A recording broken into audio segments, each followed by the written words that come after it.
Sir, जिस तरीके से अभी गर्मा गर्मी वाला माहौल चल रहा है, एक तरफ से देखा जा रहा है कि पालक मंत्री संजय सिरसाट पर इम्तियाज जलील गंभीर आरोप लगा रहे हैं। उसी के चलते कई ये देखा जा रहा है कि घर पर कीचड़ फेंकने की कई चेतावनी आ रही है। उसके अलावा आज जो जिस तरीके से जो दो नौजवान वहां से चिल्लाकर भागते गए, बड़ी चर्चाओं में बात चल रही है।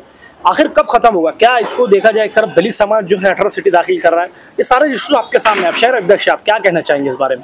नहीं, बात खत्म होने की नहीं है। बात यह है कि इम्तियाज जलील साहब ने जो मुद्दे उठाए हैं वो कोई हवा में बात नहीं की है, बल्कि इम्तियाज जलील साहब ने जो है तो डॉक्यूमेंट्स के साथ ये बताया है कि किस तरीके से अपने पद का दुरुपयोग करते हुए संजय सिरसाट ने जो है तो कैसे जमीनें हड़पी, कैसे बहुत महंगे सौदे थे उसको कम अमाउंट के अंदर उसको फाइनल किया। तो इससे कहीं ना कहीं भ्रष्टाचार सामने आया और इसमें अफसोस की बात यह है कि इसमें यहाँ का जो प्रशासन है वो भी पूरी तरीके से मिला हुआ है। तो इम्तियाज जलील साहब ने जितने भी आरोप लगाए हैं वो डॉक्यूमेंट्स के साथ लगाए हैं और जाहिर सी बात है कि जब डॉक्यूमेंट्स के साथ आरोप लगे हैं तो संजय सिरसाट साहब को और उनके चाहने वालों को ये बात बुरी लग रही है।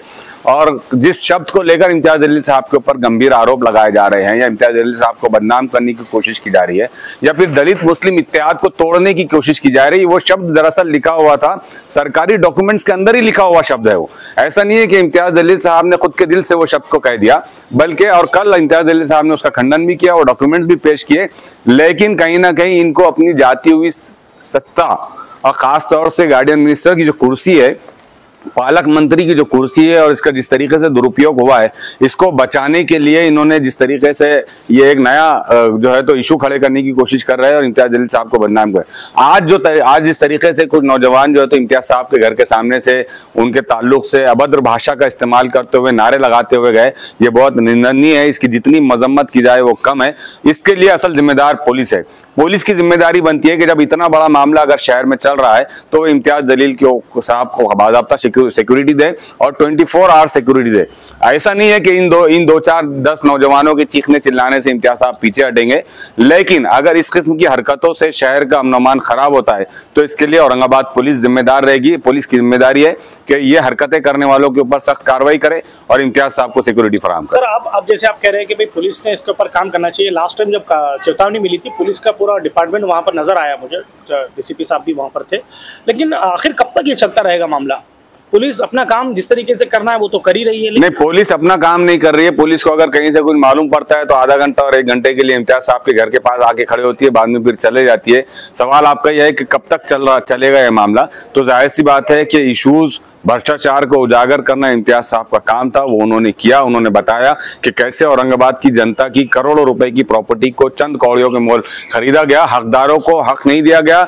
जो हकदार हमारे दलित भाई बहन है उनको वो जो जगह मिलनी चाहिए उनको ना मिलते हुए इस किस्म के मंत्रियों को और संतरियों को दी जा रही है, जो रुकना चाहिए। दलित समाज की तरफ से एक FIR की गई, आपको पता है उस मामले में।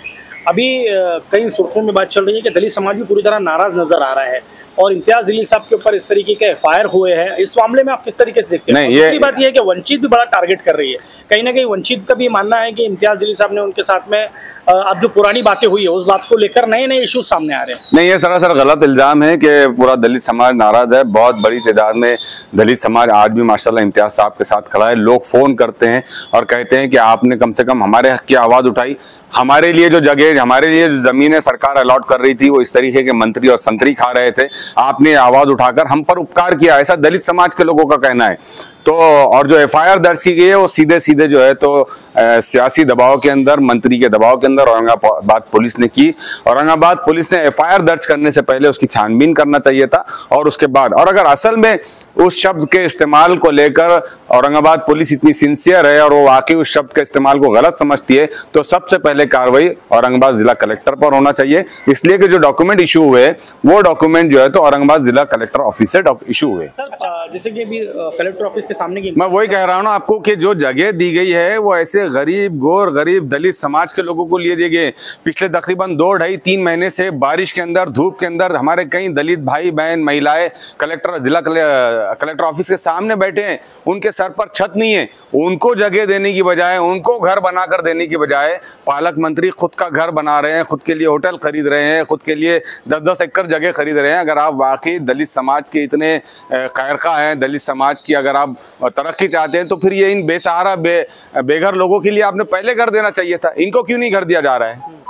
अच्छा सर, एक आखिरी सवाल मेरा ऐसा है कि अभी जिस तरीके से देखा जा रहा है कि ये कार्रवाई चलती जा रही है, कभी कीचड़ का मामला है, आज 2 नौजवान आए, इस पर एमआईएम का क्या आखिर स्टैंड रहेगा?